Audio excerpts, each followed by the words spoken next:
초아, 안녕하세요. 코인 뉴스 읽어주는 비트초아입니다. 구독, 좋아요, 알림 설정 초아. 9월 1일 방송 시작하겠습니다.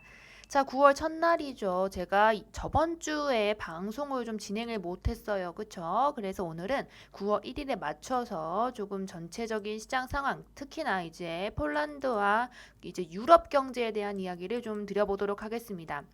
자, 혹시 폴렉시트란 말 아십니까? 저 옛날에 그 영국도 브렉시트란 말이 있었어요. 그쵸? 폴란드의 상황이 지금 좀 그렇다고 합니다. 사실 폴란드가 이렇게 유럽연합과의 관계가 안 좋아진 게 좀 됐어요. 2021년부터 계속 이런 이야기가 있었는데 이거에 대해서 조금 오늘 다뤄보도록 하겠습니다. 자, 보시면 유럽의 물가가 9.1%죠. 자, 어저께 발표가 났습니다. 8월에 두 번의 이제 물가 인상률이 발표가 나는데 9.1%로 조금 또 역대 최고치를 경신했다고 합니다. 그래서 자이언트 스텝을 밟을 가능성이 큰데 유럽의 문제 다들 아실 거예요. 그렇죠? 유럽은 지금 보시다시피 이제 독일이랑 프랑스 같은 건강한 나라도 물론 문제긴 하지만 더 문제는 어디입니까? 라트비아, 에스토니아, 라투아니아 같은 이제 조금 개발도상국이라고 하죠. 이런 국가들이 지금 굉장히 조금 어려운 상황입니다. 근데 지금 아직 금리를 동결하는 방향으로 원래는 이제 18개 국가가 유로존으로 묶여져 있어요. 그렇죠? 근데 이제 개발도상국들을 위해서 이제 조금 물가 인상률을 낮춰주거나 아니면 이제 제로 금리라고 하죠. 금리 인상을 안 하기로 했었는데 그 전에 한번 50bp 인상을 했습니다. 근데 지금 75bp를 또 할 수밖에 없는 상황에 있어요. 왜냐하면 에너지 인상률이 지금 얼마나 되죠? 에너지 인상률이 지금 1년 동안에 에너지가 30%가 넘게 올랐다고 합니다. 그래서 식량도 지금 기후 문제 때문에 식량도 문제, 에너지도 문제, 그렇기 때문에 전체적인 이제 유로존의 모습이 점점 더 안 좋아질 겁니다. 자, 그래서 이런 상태이기 때문에 전체적인 우리 국가를 위해서, 유로존을 위해서 이제 조금 금리 인상을 밟을 수 있어요. 75bp를 밟을 수 있는데, 그렇게 된다고 하면 이제 우리가 알고 있는 이런 조금 유로존에서 이제 좀 약한 나라들이죠. 이런 나라들이 위험해지겠습니다. 자, 이런 나라들이 위험해지면 제가 말씀드렸어요. 이제 우리가 비트코인을 투자처로 삼는 이유가 여기에 있는데 비트코인은 사실 이제 탈중앙화라고 하죠. 이런 상황에서 화폐를 찍어내면 인플레이션율이 동반되기 때문에 이런 것들을 조금 타파하기 위한 수단으로 원래 발전이 된 겁니다.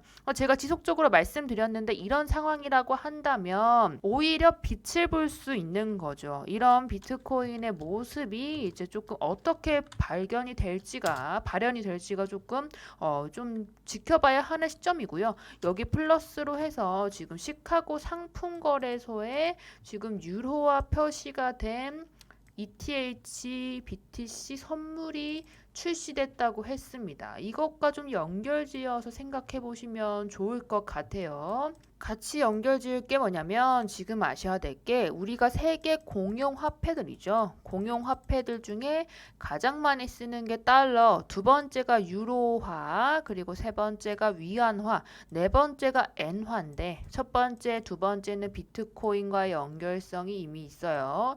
이미 있고 이제 위안화와 엔화만 이제 남았는데 엔화도 지금 좀 모습을 갖춰가고 있습니다. 사실 아실 건데 일본이 몇 개월 전까지만 해도 원래는 보수적인 모습을 가지고 있다가 현재는 조금 이제 플러스적인 면으로 좀 바뀌었다 이렇게 생각을 하시면 될 것 같아요.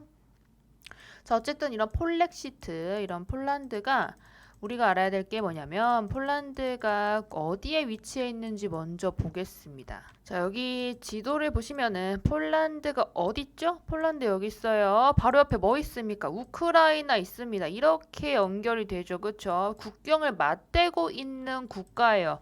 폴란드가요, 어떤 짓을 했냐면 좋은 일을 했죠. 우크라이나에 이제 난민들을 600만 명 이상 수용을 했습니다. 그런데 지금 폴란드가 공개적인 자리에서 유럽 연합을 아주 거세게 비판을 했어요. 유럽연합의 우리 가장 대장들 있죠. 프랑스, 독일 이런 국가들을요. 굉장히 비판을 했어요. 러시아와 별반 다를 바 없다. 이런 이야기를 좀 하면서 좀 비판을 했습니다. 이런 이유에 대해서 말씀을 드릴 건데 폴란드가요. 사실 그 전부터 계속 이야기했다고 합니다. 아, 여기 우크라이나랑 러시아가 좀 안 좋아. 이게 쳐들어왔을 수도 있어 했는데 귀뚱으로 듣지도 않았다고 합니다. 그래서 지금 문제가 이 아이들보다 이 유로존에 좀 어려운 국가들이 지금 문제가 되는 것들을 보고 이제 깡패다 이렇게 생각을 조금 하는 것 같아요. 그래서 폴란드가 지금 상황에서 조금 음, 계속 좀 이제 좋지 못한 모습들을 보여줄 수도 있다 이렇게 생각을 하고요. 그래 보시면 폴란드가 K2의 전차를 지금 매수라고 할 뻔했네요. 자, 수입을 하고 있습니다. 수입을 하는 이유가 지금 아마도 이 전쟁에 노출이 될 수 있는 가장 먼저 보이는 곳이죠. 보시면 러시아, 우크라이나 바로 옆에 붙어 있기 때문에 그렇게 가장 좀 영향을 맞을 수 있는 그런 국가이기 때문에 조금 이제 K2를 좀 사면서 좀 뭔가 대비를 좀 하고 있다 이렇게 보여집니다. 그래서 우리 입장에서는 뭐 호재로 작용이 됐겠죠. 이게 어쨌든 방산 산업이 뭐 탑보다 이런 이야기가 돌면서 이제 좀 호재로 작용됐지만 폴란드와 유로존에는 사실 좋은 걸까요? 좋지 못한 거겠죠. 그래서 이런 지금 유로존의 상황을 아셔야 되고 지금 산상조각 나기 직전이다 보여집니다. 이렇게 좀 동서남북을 갈릴 수 있는 그런 시점이고 신냉전에 조금 주의해야 된다 이렇게 좀 생각을 합니다. 자, 이런 상황에서 우리 가장 대장이죠.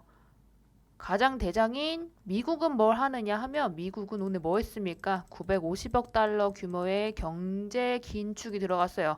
긴축 경제를 하면서 내부의 상황을 더 많이 좀 생각을 하는 것 같아요. 미국은 항상 내부가 중요했습니다. 그래서 이것에 조금 정신이 팔려 있는데 이 중재자 역할을 과연 잘 할 수 있을까요? 못하겠죠. 그리고 나서 이제 좀 우리가 예상을 하면 이제 러시아를 더 압박할 가능성이 있지. 왜냐면 외부의 적을 돌리면 내부의 결속력이 어떻게 됩니까? 강해지죠. 그래서 그때도 우리 한 번 경험했잖아요. 그때도 이제 러시아에 뭐 또 강력한 제재를 가하겠다든지 아니면은 이제 대만을 간다든지 막 이런 모습들을 보여지면서 이제 계속 이쪽 중국과 러시아 연합을 조금 압박을 주면서 내부의 결속력을 강하게 가져갔는데 이번에도 과연 먹힐까요? 지금 노드스트림이 지금 3일 동안 또 잠근다.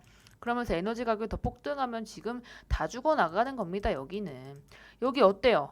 여기 나라들 다 뭐 100년 되고 200년 된 그런 건물이 얼마나 많습니까? 그런 건물이 많은데 이런 건물들을 다 문화재 보존한답시고 이게 좀 노후된 가스관이나 이런 것들이 많아요. 이제 이런 것들 사용을 하고 있고 그래서 천연가스에 좀 의존을 하기 때문에 러시아에서 가스관 송출이 안 되면 여기는 다 죽어가는 겁니다. 특히나 독일 같은 경우는 지금 좀 심합니다. 그래서 지금 언제부터라고 치면은 폴란드랑 이제 EU의 충돌은 사실 2021년 그 전부터 시작이 됐어요. 그래서 지금 생각해 보시면 원래 우리가 싸울 때는 이제 내부에서 내가 힘들 때 외부로 이제 뻗쳐나갑니다. 아실 거예요. 그래서 서로 물어뜯는 거는 이제 내부에서 뭔가 골마 터지기 때문인데 이 EU와 충돌이 사실 폴란드는 그 전부터 강하게 있었고 시위도 몇 번 있었습니다. 폴렉시트를 반대한다. 대규모 시위를 좀 했었고요. 그 이후에 지금 한 번 더 슬슬 기미가 보이고 있어요. 폴란드도 폴렉시트를 좀 할 가능성이 있다. 이렇게 좀 보시면 될 것 같습니다.